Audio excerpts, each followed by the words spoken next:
Hello everyone, நான் உங்கள் MGK mister Gokulakannan. ஒரு ஷார்ட் இன்ட்ரோ போயிடலாமா?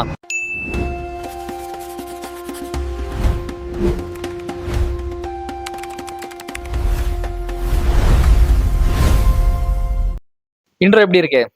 நல்லா இருக்கா? 100 டே 100 வீடியோஸ் டே 2. இந்த வீடியோவில் பார்த்தீங்கன்னா ஒரு இன்ட்ரோ வச்சு போடலாமேன்னு சொல்லிட்டு ட்ரை பண்ணதான். டைட்டில் பார்த்த மாதிரி இந்த வீடியோவில் பார்க்க போகிறதும் பார்த்தீங்கன்னா ஃபியர் ஆஃப் கான்டென்ட் கிரியேஷன். நேற்று என்னோட ஜேர்னில கான்டென்ட் கிரியேஷன்னா என்ன, நான் எப்படி கான்டென்ட் கிரியேஷனுக்குள்ள வந்தேன், என்னென்ன பண்ணேன், எபவுட் கான்டென்ட் கிரியேஷன் பற்றி நிறைய பேசியிருக்கேன். சிம்பிளா என்னன்னா, கான்டென்ட் கிரியேஷன்ல எதற்காக பயப்படுறாங்க, ஏன் பயப்படுறாங்க அப்படின்னா டைப்ஸ் ஆஃப் ஃபியர்ஸ் நிறைய இருக்கு. ஏன்னா நான் கடந்து வந்தேன், அதனால தான் நான் அதை சொல்ல போறேன். உங்க லைஃப்ல நீங்க கான்டென்ட் கிரியேஷன் பத்தி பயப்படுறீங்க அப்படின்னா, ஸ்டார்ட் பண்ண பயப்படுறீங்கன்னா, முக்கியமான விஷயம் என்ன இருக்குன்னா, மோஸ்ட்லி நிறைய பேருக்கு பாப்புலர் ஆகணும்னு ஆசை இருக்கும். பட் ஒரு கேமரா முன்னாடி பேசுறதுக்கு பயமா இருக்கும். கேமரா முன்னாடி பேசுறதுக்கு நிறைய பேர் தைரியம் இருந்தாலும் என்ன பேசுன்னு தெரியாம கன்ஃபியூஷன்லயே இருப்பாங்க. இன்னொன்னு, இது ரெண்டும் பண்ணவங்க எப்படி எடிட் பண்ணாம போடுறது, எப்படி எடிட் பண்றதுன்னு தெரியாம இருப்பாங்க. சிலர் எடிட் பண்ணதுக்கு அப்புறம் அப்லோட் பண்ணும்போது எப்படி அப்லோட் பண்றதுன்னு தெரியாம இருப்பாங்க. தெரியாம இருக்கிறது வேற, பயம் வேற. ரெண்டு டோட்டலா கன்ஃபியூஸ் பண்ணிக்காதீங்க. தெரியாம இருக்கவங்க கூட 6 வருஷம் கூட தெரிஞ்சு போடுவாங்க. ஆனா இது எனக்கு தெரியாது, அது எனக்கு தெரியாது, அதனால நான் பண்ண மாட்டேன்னு சொல்லி நிறைய பேர் கான்டென்ட் கிரியேஷன்ல வரதுக்கு யோசிப்பாங்க. எனக்கு தெரிஞ்சு நிறைய கிரியேட்டர்ஸ் எடிட்டிங்கே இல்லாம சொல்றது பாத்தீங்கன்னா, விவசாயிகள் படிப்பறிவு உள்ள, அவங்க போன்ல இப்படிதான் வீடியோ எடுக்கணும், இப்படிதான் அப்லோட் பண்ணணும்ன்ற இந்த 2 விஷயம் தெரிஞ்சதை வச்சுட்டு அவங்க பேசுற விவசாயிகள், அப்புறம் கிராமத்தாளுங்க, சில டிரைவர்ஸ், அவங்க போடுற வீடியோஸ்லாம் நல்லா இருக்கு, மில்லியன் வியூஸ் போகுது. அவங்கலாம் நிறைய இடத்துல ப்ராப்ளம் ஆகுறாங்க. ஆனா அவங்களுக்கு அது எப்படி யூஸ் பண்ணணும், இது என்ன மாதிரி எஃபெக்ட் ஆகுன்றது ஃபர்ஸ்ட் ஸ்டார்டிங்ல தெரியாம தான் பண்ணாங்க. ஆனா போக அதோட விஷயம் என்னன்னு தெரிஞ்சிருச்சு. பட் இதுக்குள்ள நிறைய பேர் வரணும்னு நினைக்கிறவங்க பயப்படுறாங்க. இன்னொன்னு, வந்தவங்க டிஸ்கண்டினியூ ஆகுறதுக்கான காரணம், இதுல அமௌண்ட் வரும்ன்ற ஆசையில வியூஸ் வரலன்னா காசு இல்ல அப்படின்னு தெரிஞ்சதும் நிறைய பேர் போயிருவாங்க. சில பேர் கன்சிஸ்டன்டா இருப்பாங்க. ஸோ அந்த கன்சிஸ்டன்டா இருக்கவங்க இம்ப்ரூவ்மெண்ட் ஆக நீங்க சம்பாதிப்பாங்க. டாப் யூடியூபர் மிஸ்டர் பீஸ்ட் தான். அவர் என்ன சொல்றாருன்னா, 100 days 100 வீடியோஸ் போடுங்க, எதையும் எதிர்பார்க்காதீங்க, ஜஸ்ட் உங்களுக்கு என்ன தோணுதோ அதை பேசி போடுங்கன்னு அவர் சொன்னாரு. Applies to people who have not uploaded videos but have dreams of being a YouTuber. Is make 100 videos and improve something every time. Do that, and then on your 101st video we'll start talking, like maybe you can get some views, but your first 100 are gonna suck. இதுக்கு முன்னாடி நான் கண்டென்ட்லாம் போட்டிருக்கேன், but 100 days தொடர்ந்து போட்டது இல்ல. நிறைய fear நானே face பண்ணேன். ஏன்னா எனக்கு என்ன ஃபியர்ன்றதை விட, நான் அவ்வளவு எஃபோர்ட் போட்டு போடுற வீடியோ வியூஸ் போகாது, இன்னொன்னு நல்லா இருக்குன்னு ஒரு கமெண்ட் வரும், அண்ட் ரொம்ப ரொம்ப எஃபோர்ட் போட்டிருக்கோமோன்றதுலேயே நான் ஸ்டாப் ஆயிருவேன். இதுவும் ஒரு கைண்ட் ஆஃப் ஃபியர் தான். ஆனா எனக்கு என்னன்னா, இதை விட்டு போக மனசு இல்ல. எனக்கு ரொம்ப பிடிச்சிருக்கு. எனக்கு எப்படி ப்ராப்பரா பண்ணணும்னு தெரியாம இருந்தேன். பட் இப்போ நான் என்ன யோசிச்சேன்னா, மிஸ்டர் பீஸ்ட் இன்னைக்கு நேற்றுலாம் இல்லை, நான் 5 வருஷமா 8 வருஷமா நான் சொல்லிட்டு இருந்தேன்ல. நீங்க என்னோட ப்ரீவியஸ் வீடியோ பார்த்தீங்கன்னா தெரியும், நான் எவ்வளவு வருஷமா இருக்கேன், எப்படி யாரெல்லாம் ஃபாலோ பண்ணேன்னு. மதன் கௌரியுமே ஒரு பாட்காஸ்ட்ல சொல்லியிருப்பாங்க, 100 days யோசிக்காம வீடியோஸ் போடுங்க அப்படின்னு. ஏ அதான் சொல்லியிருப்பாரு, முதல்ல நம்ம வீடியோஸ் போடணும். அவர் RECன்னு சொல்லியிருப்பாரு, ரிசர்ச் என்டர்டைன்மெண்ட் கன்சிஸ்டன்சி ரிலேட்டடா சம்திங் ஏதோ சொல்லியிருப்பாரு, RECன்னு சொல்லிட்டு. அது என்ன நான் அடுத்து டீகோட் பண்ணுவோம். சிம்பிளா நான் என்ன சொல்ல வரேன்னா, பேசுங்க. ஒரு கேமரா முன்னாடி பயமா இருக்குன்னா கேமரா ஆன் பண்ணிட்டு, அதாவது போன்ல இருக்க கேமரா ஆன் பண்ணிட்டு பேசுங்க. ஈவன் நிறைய பேருக்கு மைக்கு கொடுத்தா உதறும். நான் ஏன் இந்த மைக் யூஸ் பண்றேன் அப்படின்னா, சிம்பிள், இதுவே பெரிய மைக்கு நினைச்சிட்டு இருக்கிறீங்க, பட் இவ்வளவு பெருசுலாம் மைக் இல்ல, இது மைக் ஹோல்டர்னு சொல்லுவாங்க. இதுதான் மைக், ஆக்சுவலா செட்டப் தான். ஆக்சுவலா இது நல்லா இருக்கா? ஒரு ரோட் ஷோ பண்ணலான்னு சொல்லி வாங்கினது தான். நானும் என்னோட பார்ட்னர், பழைய பார்ட்னர், மிஷன் மேட்ரிக்ஸோட பார்ட்னர் அவரு. அது ஒரு டிஜிட்டல் மார்க்கெட்டிங் கம்பெனி. ஆனால் அரௌண்ட் ஆஃப் திங்காஸ்ன்ற சேனலுக்காக வாங்கினது. ரோட் ஷோ போட்டிருப்பேன். அந்த சேனலில் நான் லிங்க் அட்டாச் பண்ணியிருக்கேன் டிஸ்கிரிப்ஷனில், வேணா செக் பண்ணி பாருங்க. ஸோ அதில் மோஸ்ட்லி ரோட் ஷோக்கு இதான் யூஸ் பண்ணியிருப்பேன். நிறைய பேர் இதை யூஸ் பண்ணது இல்லை எனக்கு தெரிஞ்சு. கிரியேட்டர்ஸ் அவங்க இந்த காமெடிக்காக மைக்கை ஈக்குச்சியில் கனெக்ட் பண்ணுறது, இல்லைன்னா கரண்டி பேக் சைடு கனெக்ட் பண்ணுறதுன்ற மாதிரி காமெடியாக ஃபன்னாக நிறைய பண்ணுவாங்க. சட்டப்பையிலையும் போடல, நான் அப்படிதான் போட்டேன். சரி, இது இருக்கே, ஒரு பொருளை ஏன் வேஸ்ட் பண்ணோம், யூஸ் பண்ணுவோமேன்னு சொல்லிட்டு தான் இப்போ நான் இதை வச்சு உங்ககிட்ட பேசிட்டு இருக்கேன். அவ்வளவுக்கு இனிமேல் யார் என்ன நினைச்சா என்ன. ஏன்னா இதுக்கு முன்னாடி செம்ம கான்டென்ட் கிரியேஷன்ல முக்கியமான இது, நீங்க எல்லா கேமராவுக்கு பயம் இல்லை, பேசுறதுக்கு பயம் இல்லை, எடிட் பண்றது அப்லோட் பண்றது இது எதுக்குமே எனக்கு பயம் இல்லை, நான் தெரியல, ஆனாலும் தெரிஞ்சு போட்டாலுமே வியூஸ் போகல, அதனால ஸ்டாப் பண்ண. இதெல்லாம் தாண்டி ஒரு மிகப்பெரிய ஃபேக்டர் இருக்கு. அடுத்தவன் என்ன சொல்லுவான், இல்ல நமக்கு தெரிஞ்சவங்க சொல்லக்கூடிய அந்த கிரிட்டிசிசம் பார்த்து சில பேர் அவங்க என்ன சொல்லுவாங்கன்னு நினைச்சிட்டே பண்ண மாட்டாங்க. நல்ல திறமையெல்லாம் இருக்கும், ஆனா மத்தவங்க இப்படிலாம் நினைச்சிருவாங்களா, நான் இந்த மாதிரி கண்டென்ட் போட்டா இவங்க இப்படி நினைச்சிருவாங்கன்னு பயந்துட்டே பண்ண. பண்ணேன். ஏன்னா அந்த மாதிரிலாம் சில டைம் இருந்திருக்கு. இந்த கண்டென்ட்லாம் போடக்கூடாது, இப்படி போடக்கூடாது. ஈவன் இப்ப நான் இப்போ பேசுறதே போட்டா இவன் என்ன பேசுறான்? ஏன்னா இப்ப என்னோட ஃபாலோவர்ஸ் கவுண்ட் பாத்தீங்கன்னா, இப்ப நான் இந்த வீடியோ ரெக்கார்ட் பண்ணிக்கும்போது 899 தொட போகுது. இதுக்கு முன்னாடி வரைக்குமே நான் இந்த மாதிரி பேசி போட்டது இல்ல. ஒரு 2-3 கண்டென்ட் மட்டும் எடிட்டிங் ரொம்ப இல்லாம ஜஸ்ட் ஒன்னு போட்டேன், எடிட்டிங்கோட போட்டேன். ஆனா மத்தவங்க என்ன நினைப்பாங்க அப்படின்ற பயம் இல்லாம போட்டது லாஸ்ட் ஒரு 2-3 கண்டென்ட் போட்டேன். பட் இனிமேல் யார் என்ன நினைக்கிறாங்கன்றத பத்தி நம்ம யோசிக்க தேவையில்ல. ஏன்னா இது நம்ம லைஃப், நம்ம ஜர்னி. கான்டென்ட் கிரியேஷன்ல கண்டிப்பா மதன் கௌரியவே திட்டுறவங்க நிறைய பேர் இருக்காங்க. ஆனா மதன் கௌரி போட்டுட்டு தான் இருக்காரு, போட்டாரு வளர்ந்துகிட்டே தான் இருக்காரு.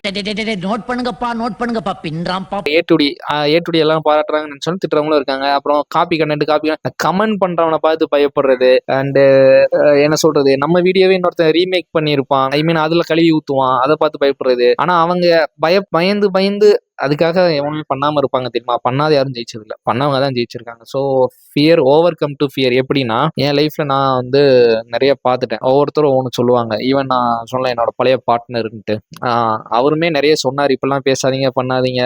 எஸ், எல்லாருமே இது ஒரு ஸ்டோரி கூட நான் இங்கே கேள்விப்பட்டேன். ஒரு ரோட்ல ஒரு படம் இருக்கும், அந்த படத்துல பாத்தீங்கன்னா நல்லா வரைஞ்சிருப்பாரு, இதில் இருக்கும் குறைகளை கண்டுபிடிங்கள் அப்படின்னு சொல்லி போட சொன்னாரு. போட்டோடனே வந்தவன் எல்லாம் ஒவ்வொரு குறையும் சொல்லிக்கிட்டே போனான். ஒரு 100 குறை வந்துருச்சு அந்த இதுல. மறுநாள் என்ன சொல்றாங்க, இதே இன்னொரு ஓவியத்தை வச்சு இதுல இருக்க பாசிட்டிவ் பிளஸ் சொல்லுங்கன்னு சொல்லிட்டாங்க. ஒருத்தன் கூட வந்து சொல்லல. அதனால யாரும் உங்களோட பிளஸ் பத்தி கவலைப்பட மாட்டாங்க. உங்களோட மைனஸை பத்தி கவலைப்படுறதுக்குலாம் அவங்களுக்கு நேரம் இல்லைங்க. அவங்ககிட்ட இருக்கிற ஒரு விஷயத்த உங்கள்கிட்ட சொல்லிட்டு போயிட்டே இருப்பாங்க. அதை இம்ப்ரூவ்மெண்டேஷன் பண்றதுக்கு சொல்லுங்க. சொல்லுவாங்க, சில பேர் சொல்லுவாங்க. அதில் நான் எந்த விதத்திலும் தப்பு சொல்ல மாட்டேன். நிறைய பேர் இருக்காங்க நம்ம வீட்டில் சொல்லுவாங்க. ஆனால் அது இம்ப்ரூவ்மெண்டேஷனை வந்து நம்ம ஆங்கிளில் சொல்லவே மாட்டாங்க. அவங்க சைடு பாயிண்ட் ஆஃப் வியூல தான் சொல்லுவாங்க. ஏன்னா இப்போ நம்மளுமே நிறைய பேருக்கு அட்வைஸ் கொடுத்துருவோம். ஈவன் இது கூட ஒரு அட்வைஸ் மாதிரி தான் இருக்கும். பட் இதை நான் வந்து உங்களுக்காக நெவர், இதை நான் எனக்கு நானே சொல்லிக்கிறேன்னு வச்சுக்கோங்களேன். நீ அப்படி வரியா? இல்ல, என் லைஃப்ல நடந்ததை நான் பிரதிபலிக்கிறேன், ரெக்கார்ட் பண்ணி சேவ் பண்ணிக்கிறேன், அவ்வளவுதான். என்ன சொல்லுவாங்க அப்படின்னா, நான் இதை பண்ணாதீங்க, இப்படி பண்ணுங்க, உங்க லைஃப்ல நீங்க இப்படி பண்ணிக்கலாம் அப்படி பண்ணிக்கலாம்னு சொல்லிடுவேன். பட் ஆஃப்டர் தட் யோசிக்கும் போது நம்ம சொன்னது நம்ம side of point of view மட்டும் தான் சொல்லியிருக்கோம். அவங்க இடத்துல இருந்து அவங்க காலையில எந்திக்கிறதுல இருந்து நைட்டு தூங்குற வரைக்கும் அவங்க படுற கஷ்டம், அவங்க உடம்புல ஏதாவது வலி இருக்கும், மைண்ட்ல ஏதாவது பெயின் இருக்கும், சில தாட்ஸ் அவங்கள டிஸ்டர்ப் பண்ணிக்கிட்டே இருக்கும். இதையெல்லாம் தாண்டி அதை இவங்க எப்படி செய்வாங்கன்றதை நம்ம யோசிக்கவே முடியாது. அவங்கள பத்தி ஃபுல்லா தெரியணும். ஒன்று அவங்களுக்கு தெரியணும், இல்லை அவங்கள பத்தி நமக்கு ஃபுல்லா தெரியும்னா அவங்க கூட பழகினாதான் அப்படின்ல.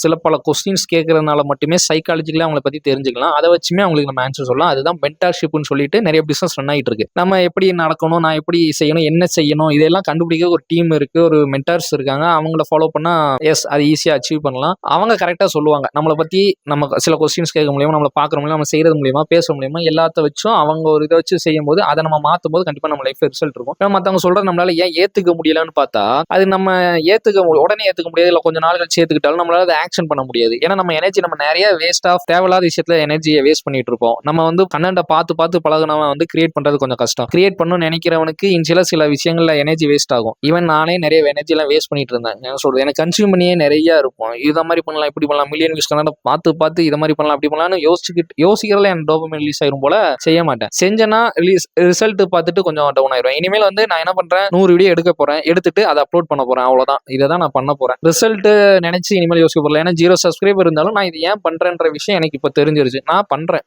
யார் சாமி அவ்வளவுதான். காரணம்னு பாத்தீங்கன்னா எனக்காக பண்றேன், ஃபியூச்சர் செல்ஃப், என்னோட ஃபியூச்சர் செல்ஃப்காக பண்றேன். இதெல்லாம் போட்டாதான் நாளைக்கு அவன் வந்து வளர்ந்துட்டு நல்ல சேனல்ல டெவலப் ஆயிருக்கும் போது இப்ப கூட வந்து பாப்பீங்க டே 200 டேஸ்ல என்ன ஃபியர் ஆஃப் கண்டென்ட் போட்டிருக்கானே என்னடான்னு பார்க்க வரவங்களுக்கு. ஏன்னா நாளைக்கு பிரபலமா இருக்கும்போது ஃபர்ஸ்ட் கண்டென்ட் என்ன போட்டாரு, செகண்ட் கண்டென்ட் என்ன போட்டாரு. ஏன்னா நான் அப்படி போய் பார்த்திருக்கேன். மிஸ்டர் பீஸ்டோட ஃபர்ஸ்ட் வீடியோ பார்த்தேன், நிறைய மில்லியன் வியூஸ் போயிருக்கோம். மதன் கௌரி எடுத்து பார்த்தேன், அது இங்கிலீஷ்ல பேசினாரு மதன் கௌரி. அப்புறம் வந்து நம்ம இர்ஃபான் வியூஸ் எல்லாம் பார்க்கும்போது கவலை வேண்டாம் படத்தோட ரிவ்யூ போட்டிருப்பாரு.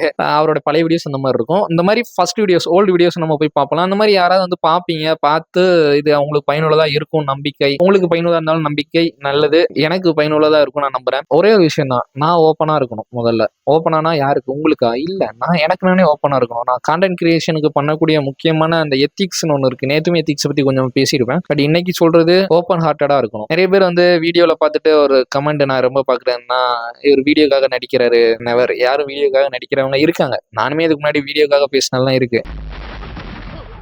ஆனா அப்படி பேசின யாருமே நிலைச்சது இல்ல, சீரியஸா நிலைச்சதே இல்ல, வீடியோக்காக பேச யாரும் நிலைச்சது இல்ல. ஆக்ஷன் அப்படின்னு சொன்னோடனே நடிப்பாங்க, அது பழக்கம், அது நிறைய பேருக்கு வந்திருக்கும், அது ரொம்ப ரேரா வந்திருக்கும். இப்ப நீங்களே வீடியோக்காக பேசுங்க, நார்மலா வேற மாதிரி இருங்க, உங்களால எவ்வளவு நாள் வீடியோ கன்சிஸ்டன்டா போட முடியும் பாருங்க, வாய்ப்பே இல்லை. அதே பி யுவர் செல்ஃப்னு சொல்லுவாங்க, அதாவது நான் அதுவா நடிக்கிறேன் அப்படின்னு தெரிஞ்சு நானே நடிச்சிட்டு இருந்தேன்னா நான் அதுவா மாறவே முடியாது. என்னைக்கு நான் அதுதான் நம்புறேன் இல்ல நான் அதுதான் அப்படின்னு ஃபிக்ஸ் ஆயிட்டேன்னா ஆட்டோமேட்டிக்கா நான் அதுதான், அதுக்கு மேல அங்க சாய்ஸே இல்லையே. அதனால நான் முடிவு பண்ணிட்டேன் பேசணும். கான்டென்ட் கிரியேஷனுக்கு நம்மளால என்ன செய்ய முடியும், கான்டென்ட் கிரியேஷன் பண்றதா. கான்டென்ட் கிரியேஷன் என்ன, ஒரு கேமரா ஆன் பண்றது, இங்க இருந்து பேசுறது, முதல் விஷயம் பேசுறது, அப்புறம் பேசுறத ஸ்ட்ரக்சர் பண்றது. கண்டிப்பா பேசல ஏதாவது ஒரு அர்த்தம் இருக்கணும், நம்ம நினைக்கிறதே தப்பு. அர்த்தமே இல்லாம நிறைய சேனல் ரன் ஆயிட்டு இருக்கு, அவங்களுக்கே வியூஸ் எல்லாம் போகும்போது இந்த வீடியோல ஃபுல்லாவே பேசுனதுலாம் என்னன்னு பாத்தீங்க, ஒருத்தன் இப்படிலாம் நடக்கக்கூடாது அதாவது கான்டென்ட் கிரியேஷன்ல அப்படின்றத பத்தி கொஞ்சமா பேசியிருக்கேன், மீதி எல்லாம் என்னைய பத்தி தான் பேசியிருப்பேன். ஏன்னா நான் என் லைஃபை கடந்ததை பத்தி தான் என்னால என்ன பேச முடியும். எனக்கு தெரிஞ்சது நான் பேசுறதுதான் நல்லது, தெரியாத ஒரு விஷயத்தெல்லாம் பேசுறது தப்பு, தெரியாத விஷயத்த தெரிஞ்சுக்காம பேசுறது தப்பு. ஸோ அதை மோஸ்ட்லி பண்ணாம இருக்கிறதுக்கு நான் முயற்சி பண்றேன். ஓரளவுக்கு தெரிஞ்சுட்டு இருந்தால் ஓரளவுக்கு தான் எனக்கு தெரியும், அதை பத்தி நான் பேச போறேனே பேசிடுவேன். ஏன்னா ஃபியர் ஆஃப் கண்டென்ட்ல நான் இவ்வளவு நாள் கன்சிஸ்டன்டா பண்ணாம இருந்தது. இப்போ கூட எனக்கு என்ன ஃபியர் வருதுன்னா, வீடியோ லென்த்தா போகுது கொஞ்சம் ஷார்ட் அவுட் பண்ணு எவனும் பார்க்க மாட்டாங்க அப்படின்னு வரல, வீடியோ லென்த்தா போகுது அப்படின்னு ஒரு தாட் வருது. ஆனா இந்த தாட்டுக்கெல்லாம் நம்ம ரிஃப்ளெக்ட் பண்ணிட்டே இருந்தோம் நம்ம லைஃபை ஓட்ட முடியாது. ஏன்னா எல்லா தாட்ஸும் வரும், ஓவர் கம் பண்ணணும். நான் தான் சொல்றேன்ல, நீங்க கவலைப்படுறீங்க அப்படின்னா அந்த இதுல அட்டாச் ஆகுறீங்கன்னு அர்த்தம். பாஸ்ட்டுக்கோ ஃபியூச்சருக்கோ போவீங்க. பி பிரசன்ட்ல இருங்க, பி யுவர் செல்ஃப். அது என்ன பிரசன்ட்ல இருக்குது எப்படின்னா, அந்த எண்ணங்களுக்கு எதையுமே கொடுக்காதீங்க. எண்ணங்கள் வரட்டும் போட்டும், 1008 இப்படி வரும். ஆனா நான் இப்ப பேசுறேன், என்ன பேசணும்னு நான் நினைச்சுதான் பேசுறேன். ஒரு விஷயம் நினைச்சிட்டேன், அதுதான் அதை பத்தி தான் நான் பேசுறேன். அது தானா வருதுன்னு வச்சுக்கோங்க, ஒரு ஃப்ளோ மாதிரி பேசணுங்க. முதல்ல வந்து நான் எங்க வீட்டுல பாத்தீங்கன்னா எங்க அம்மாவுக்கும் அப்பாவுக்கும் நிறைய அட்வைஸ் பண்ணுவேன். இப்படி இருக்காதீங்க, இப்படி பேசாதீங்க, இப்படி பண்ணாதீங்க. அப்போல்லாம் வந்து நீ சொல்றதெல்லாம் நல்லா இருக்கு கண்ணா, ஏன் இதெல்லாம் நீ வீடியோ எடுத்து போடக்கூடாதுன்னு அவங்க சொல்லுவாங்க. என்னென்ன சொல்றான் பாருங்க. ஆனா நான் வீடியோல இதனால வரை அந்த மாதிரி ஒண்ணு பண்ணதே இல்லை, அவங்களுக்கு கொடுக்குற மாதிரி அட்வைஸ். ஆனா இனிமேல் நான் பண்ணலான்னு இருக்கேன். ஏன்னா இது அவங்க மட்டும் சொல்ல, என் லைஃப்ல நான் சொல்ற விஷயங்கள் ஒரு சில பேருக்கு நல்லது பண்ணிருக்குன்னு அவங்களே சொல்றாங்க.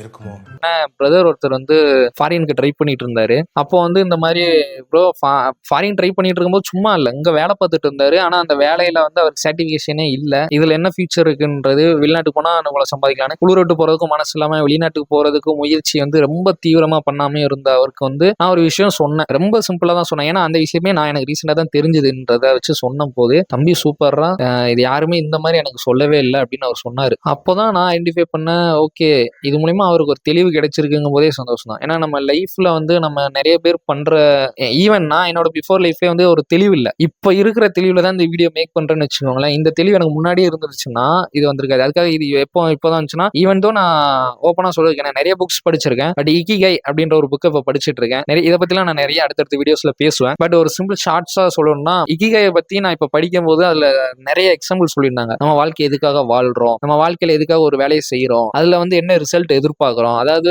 இக்கிகாயை பொறுத்த வரைக்கும் ரிசல்ட் எல்லாம் எதிர்பார்க்கறதே இல்லை, நான் ஒரு விஷயம் செய்யறேன் அவ்வளவுதான், அதுக்கு மேல அதுல எதுவுமே இல்லை. அதுல டிஃப்ரெண்டா இருக்கு. நான் இன்னும் புக்கை ஃபினிஷ் பண்ணவே இல்லை, ஒரு 40-50 பக்கம் வந்திருப்பேன். அதுலயே நிறைய விஷயங்கள் எனக்கே புரிதல். ஓகே நம்ம வந்து எல்லா விஷயத்தையும் ஏதாவது ஒரு எதிர்பார்ப்பு வைக்கிறோம், ரிசல்ட் ஒன்று நினைக்கிறோம், அது உடனே கிடைக்கும்னு நினைக்கிறோம். இதனாலேயே நிறைய ஃபியர்ஸ் இல்ல நம்ம அதை தொடர்ந்து பண்ணாம இருக்கிறதுக்கான மிகப்பெரிய காரணம் அது ஒண்ணுதான் நான்றதை கண்டுபிடிச்சிட்டேன். இந்த ரிசல்ட் எதிர்பார்க்க கூடாது, இந்த வேலையை ஏன் செய்யறோம் எதுக்கு செய்யறோம்னு ரொம்ப ஒரு ஒய் இருக்கலாம், ஒரு ஸ்ட்ராங்கான ஒய் இருக்கலாம், இதை பண்ணணும் அவ்வளவுதான், இவ்வளவு பண்ணணும் அப்படின்றதுக்கு அர்ப்பணிப்பு. இதெல்லாம் நான் படிக்கும்போது எனக்கே ஷாக்கிங்கா இதை பத்திலாம் ஃபியூச்சர்ல பேசலாம், சாலிடா பேசலாம். ஏன்னா நிறைய பேசணும்னு இருக்கேன். என் சேனலை ஃபாலோ பண்ணீங்கன்னா உங்க லைஃப்ல வந்து கண்டிப்பா ஒரு கிளாரிட்டி கிடைக்கும். அந்த கிளாரிட்டிக்கு உத்தரவாதமே கொடுக்கலாம். ஏன்னு வச்சுக்கோங்க, என் லைஃப்ல நான் இதுக்கு முன்னாடி பண்ணாத ஒரு விஷயத்தை இப்போ பண்றேன். கான்டென்ட் கிரியேஷன் பண்ணி மில்லியன் வியூஸ் எடுக்கிறவங்களாம் நீங்க சாதாரணமா எடுத்துக்காதீங்க. ஏன்னா அவங்க எல்லாம் ஏதோ ஒரு விஷயம் உங்களுக்கு தெரியாத ஒரு விஷயம் உங்களுக்கு தெரிஞ்சிருக்கு, அதுக்காக உங்களுக்கு ஒரு விஷயமே தெரியாதுன்னு சொல்ல மாட்டோம். உங்களுக்கு தெரிஞ்ச விஷயம் எனக்கு தெரியாம இருக்கும், அது உங்க லைஃப். அந்த வீடியோ பாக்குறதுனால நீங்க வீடியோ கிரியேட்டர் ஆகணும்னு நான் சொல்லவே வரல. இந்த வீடியோட நோக்கம் அதுவே இல்ல. ஃபியர்ஸ் வந்து இதுல மட்டும் இல்ல, 4 பேர் முன்னாடி பேசுறது, புது விஷயத்தை கத்துக்கிறதுன்னு நிறைய விஷயத்துல இருக்கலாம். அதெல்லாம் ஓவர் கம் பண்ணணும் அப்படின்னா நம்ம அந்த விஷயத்தை ஏன் செய்யறோன்ற ஒரு ஸ்ட்ராங்கான ஒய் வேணும், ஏன் வாழ்றோன்றதுக்கே வேணும். இன்னொன்னு, நான் ஒரு விஷயத்துக்கு செய்யக்கூடிய அர்ப்பணிப்புன்னு இருக்கு. லைக் கான்டென்ட் கிரியேஷனுக்கு அவங்க அர்ப்பணிக்கிறாங்க ஒரு சிலர் கான்டென்ட் கிரியேட்டர்ஸ்.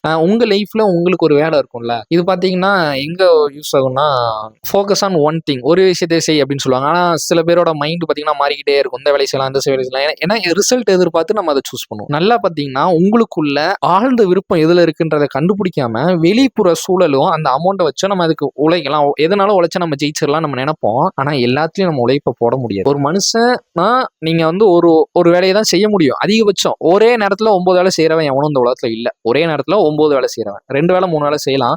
மல்டி டாஸ்கிங்லாம் பண்ணலாம் ஜெயிக்க முடியாதுன்னு நான் சொல்ல மாட்டேன், ஜெயிக்கலாம். ஆனா அதை வந்து எவ்வளவு நாளா செய்யறான், அதெல்லாம் ஒரே விஷயத்துல இருக்கா.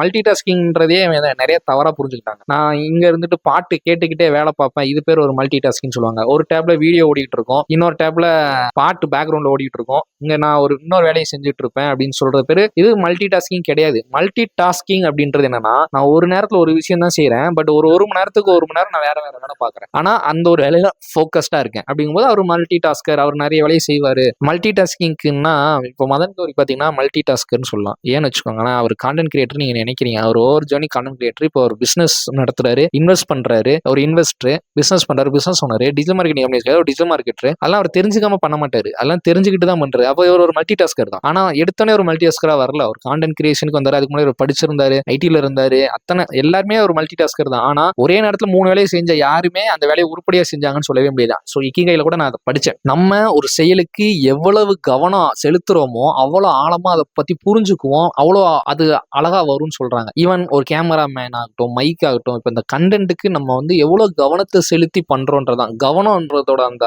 இதை வந்து நிறைய சொல்லுவாங்க. ஈவன் ஓஷோ கூட கவனத்தை பத்தி நிறைய பேசியிருப்பாரு. கவனம்ன்ற விழிப்புணர்வுன்னு அவர் பேசியிருப்பாரு. விழிப்புணர்வு வாழ்க்கையில விழிப்புணர்வு தான் முக்கியம். இதை தான் வந்து தம்மா போதி தர்மர் சொல்லியிருப்பாரு, புத்தர் வந்து விழிப்புணர்வோட இருன்னு சொல்லியிருப்பாரு, அமைதியா இருங்கன்னு சொல்லியிருப்பாங்க, மௌனமா இரு, இது எல்லாமே கவனமா இரு, கவனித்துரு, உன்னை கவனி அப்படின்னு சொல்லுவாங்க. நம்ம செய்யற வேலையை கவனிக்கிறது, நம்மளை கவனிக்கிறது எல்லாம் கிட்டத்தட்ட தான். அந்த கவனத்தை நம்ம எவ்வளவு அதிகமா ஒரு விஷயத்த செலுத்துறோமோ அந்த விஷயம் அவ்வளவு சூப்பரா வளரும். கவனிச்சிங்கனாலே உங்க வேலைகள் நடக்கும். இதனாலதான் நல்லா நோட்டீஸ் பண்ணீங்கன்னா இந்த வீடியோ பாத்தீங்கன்னா டூ மச் கண்டென்ட்ஸ் இருக்கும், உங்களுக்கு யூஸ்ஃபுல்லா தான் இருக்கும் எல்லாமே. இதை பத்திலாம் டீடைல்டா ஒவ்வொன்றை பத்தியும் பேசும்போது இவ்வளவு விஷயம் ஆழமா இருக்கா அப்படின்றதுக்கே நீங்க ஷாக்கிங் ஆவீங்க. அவ்வளவு விஷயம் நான் பேசதான் போறேன். 100 days 100 வீடியோஸ் பார்க்கும்போது உங்களுக்கு நிறைய ஐ ஓப்பனிங் மொமெண்ட்ஸ் இருக்கும். கவனம் வந்து இப்போ இலக்கு அடையிறது கவனம் வேணும்னு சொல்லுவாங்க. எதுல நீங்க ஃபோக்கஸ் பண்றீங்களோ அதுல நீங்க ஜெயிக்கிறீங்க. தினமும் தண்ணி ஊத்துற மரம் வளரும், கவனிக்காத மரம் வளராது. ஏன்னா கவனிச்சிங்கன்னா தான் அந்த மரத்தை தண்ணியே ஊத்துவீங்க. ஒரு விஷயத்த நீங்க டெய்லி போயிட்டு வரீங்க, கவனிக்கவே மாட்டீங்கன்னா அது எப்படி நீங்க பயன் அடைவீங்க? முடியாது. இப்போ அதுதான் இலக்குக்கு சொல்லியிருப்பாங்க, நீங்க இலக்க எழுதி வைங்கன்னு சொல்லி அதை பாக்குற இடத்துல ஒட்டி வைங்கன்னு சொல்லி